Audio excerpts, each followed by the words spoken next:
Government కూడా form చేశారు.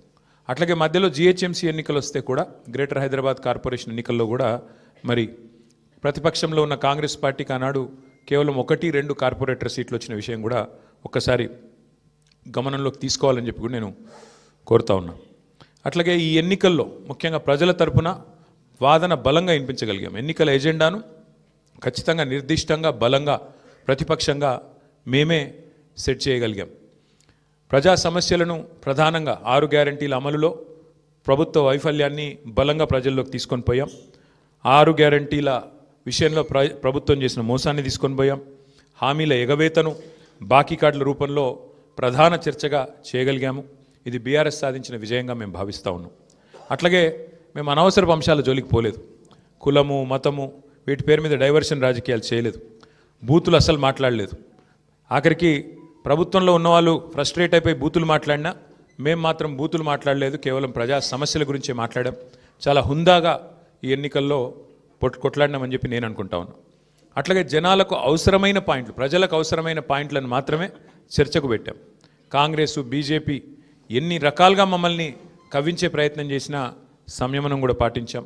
అట్లాగే మేమేం చేశాము, ఎందుకంటే ఒక 10 ఏళ్ళు ప్రభుత్వాన్ని నడిపిన ఒక జవాబుదారీ పార్టీగా ఒక బాధ్యత గల ప్రతిపక్షంగా 10 ఏళ్ళు మీరు ఏం చేశారు జూబ్లీహిల్స్ కంటే 5,328 కోట్లతో అభివృద్ధి సంక్షేమ కార్యక్రమాలు చేశామని చెప్పి లెక్కల హితంగా లెక్కల సహితంగా మరి ప్రజల ముందు పెట్టాము.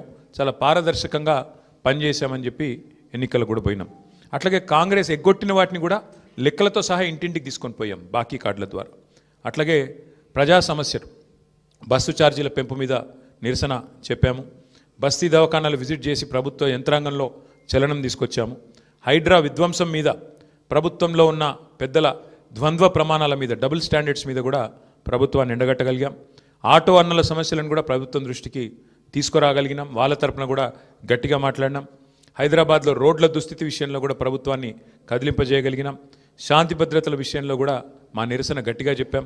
ఈ రకంగా ప్రజా సమస్యలనే కేంద్ర బిందువుగా మా పార్టీ ఎన్నికల ప్రచారాన్ని చాలా హుందాగా నిర్వహించింది.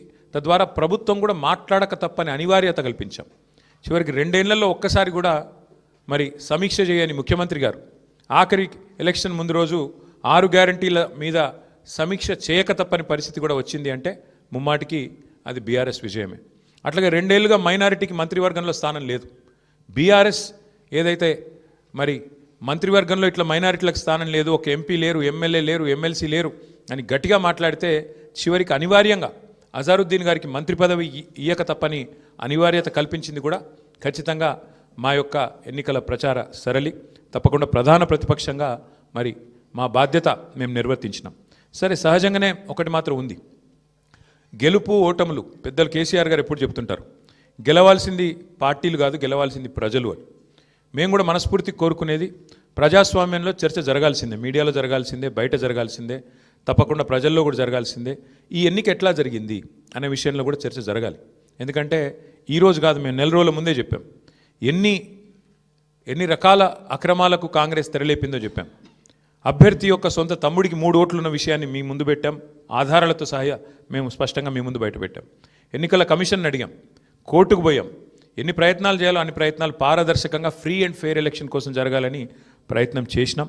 షెడ్యూల్ వచ్చిన నాటి నుంచి పోలింగ్ డే దాకా ఏమేం జరిగినాయో, ఎన్ని రకాల అక్రమాలు, ఎన్ని రకాల అవకతవకలు, ప్రలోభాలు, ఎన్ని రకాల ఒత్తిళ్ళు, ఇవన్నిటి మీద కూడా చర్చ తప్పకుండా జరగాల్సిందే. ఏదేమైనప్పటికీ సరే, అల్టిమేట్గా ప్రజాస్వామ్యంలో ప్రజా తీర్పు శిరోధార్యం. తప్పకుండా మరి వాళ్ళ మేము కూడా ఓట్లేసిన ప్రజలకు ధన్యవాదాలు చెప్తున్నాం. అట్లాగే మిగతా వారికి కూడా మేము విజ్ఞప్తి చేస్తూ ఉన్నాం. ప్రధాన ప్రతిపక్షంగా మా పాత్రను మీరు గమనించారు. ప్రధాన ప్రతిపక్షంగా మేము గెలవాలని కోరుకున్నాం, సహజంగా గెలుస్తామని ఆశించినాం.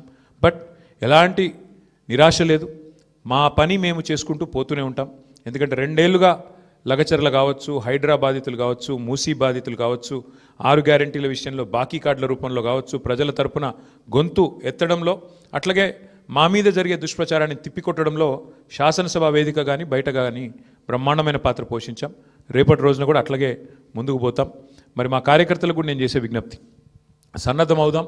అన్ని రకాలుగా ప్రజాక్షేత్రంలో మనం ఈ ప్రభుత్వాన్ని నిలదీయడంలో సఫలమైనాం. ముఖ్యంగా మా సోషల్ మీడియాలో పనిచేసే మా తమ్ముళ్ళు చెల్లెళ్ళకు కూడా నేను హృదయపూర్వకంగా అభినందనలు చెప్తా ఉన్నాను. సోషల్ మీడియాలో మీరు చేస్తున్న పని, మీకెవరికి నేనేమి పార్టీ తరపున జీతం ఇవ్వడం లేదు, మీకెవరికి నేను ఇచ్చేదేమీ లేదు. అయినప్పటికీ వాలంటరీగా పార్టీ మీద ఉన్న ప్రేమతో, నాయకుడు కేసీఆర్ గారి మీద ఉన్న అభిమానంతో మీరు చేస్తున్న కృషి, మీరు చేస్తున్న పని ఏదైతే ఉన్నదో మనస్ఫూర్తిగా నేను మీకు కూడా ధన్యవాదాలు తెలియజేస్తా ఉన్నా. అట్లాగే మా పార్టీ కార్యకర్తలకు, మరి మా గులాబీ కుటుంబ సభ్యులందరికీ నేను చేసే ప్రార్థన, దీంతో మనం నిరాశపడవలసిన అవసరం లేదు, బాధపడవలసిన అవసరం లేదు. తప్పకుండా ముందుకు పోదాం. అట్లా అనుకుంటే ఇవాళ జాతీయ స్థాయిలో కూడా మీరు చూసినట్టయితే మరి కాంగ్రెస్ పార్టీ బీహార్లో తన ఉనికిని కోల్పోయే పరిస్థితి ఉన్నది. కాబట్టి ఇవన్నీ సహజం, గెలుపులు ఓటములు సహజం. దీన్ని ఏదో పెద్ద సెట్ బ్యాక్ లాగా చూసుకోవాల్సిన అవసరం లేదు. తప్పకుండా మరింత బలంగా వద్దాం, ముందుకొద్దాం. ఒక రబ్బర్ బంతిని గోడకేసి కొడితే ఎట్లయితే తిరిగి బలంగా వెనకకు వస్తుందో అట్లా మనం కూడా తప్పకుండా తిరిగి వెనక్కి వద్దాం. పెద్దలు కేసీఆర్ గారు తిరిగి రాష్ట్రానికి ముఖ్యమంత్రిగా మళ్ళీ బాధ్యతలు చేపట్టేదాకా ఎవరి శక్తి మేరకు వారు శక్తి వంచన లేకుండా కష్టపడదామని చెప్పి మా నాయకులు కార్యకర్తలకు మరొకసారి ధన్యవాదాలు తెలియజేస్తూ, కష్టించి పనిచేసిన మా నాయకత్వం మొత్తం కూడా ఇక్కడ ఉంది. ఒక ఇద్దరు గురించి నేను ప్రత్యేకంగా చెప్పాలి. హరీష్ రావు గారు మధ్యలో పాపం వారి తండ్రి అనుకోకుండా అకాల మరణం జరిగింది. అయినప్పటికీ ఆయన ఇవాళ కూడా పూజలో ఉన్నారు. ఈ నిమిషానికి కూడా పాపం వారి తండ్రి గారికి సంబంధించిన స్వర్గపాత్రకు సంబంధించిన పూజలో ఉన్నారు. అయినప్పటికీ ఇంట్లో ఉండి కూడా ఆయన కూడా చాలా కష్టపడ్డారు. వారితో పాటు ఇంకా చాలామంది, మా రవీంద్రరావు గారు మా ఎమ్మెల్సీ, వారి సొంత అన్నగారు చనిపోయినారు. అన్నగారు చనిపోతే కూడా ఉదయం పోయి సాయంత్రం వచ్చినారు. అంటే అంత కమిట్మెంట్తో మా నాయకత్వం పనిచేసింది. అట్లా ఇంకెంతోమంది ఉన్నారు. నేను ఒకరిద్దరు పేర్లు చెప్తున్నాను, ఏమనుకోవద్దు. ఎంతోమంది నాకు తెలిసిన 2 ఎగ్జాంపుల్ చెప్పినాను. ఇంకెంతోమంది తమ తమ కుటుంబాలను వదిలేసి దీపావళి కూడా పోకుండా, మా నాయకులు హైదరాబాద్లోనే ఇక్కడే ఉండి దీపావళి పండుగ కూడా పోకుండా, కుటుంబంతో ఉండకుండా జూబ్లీహిల్స్ నియోజకవర్గంలోనే మకాం వేసి పనిచేసినారు. వాళ్ళందరికీ కూడా నేను శిరస్సు వంచి ధన్యవాదాలు తెలియజేస్తా ఉన్నా. సరే, దీన్ని ఒక చిన్న సెట్ బ్యాక్గా చూస్తాం తప్ప ఇంకోటి కానీ కాదని మళ్ళొకసారి తెలియజేస్తూ పత్రికా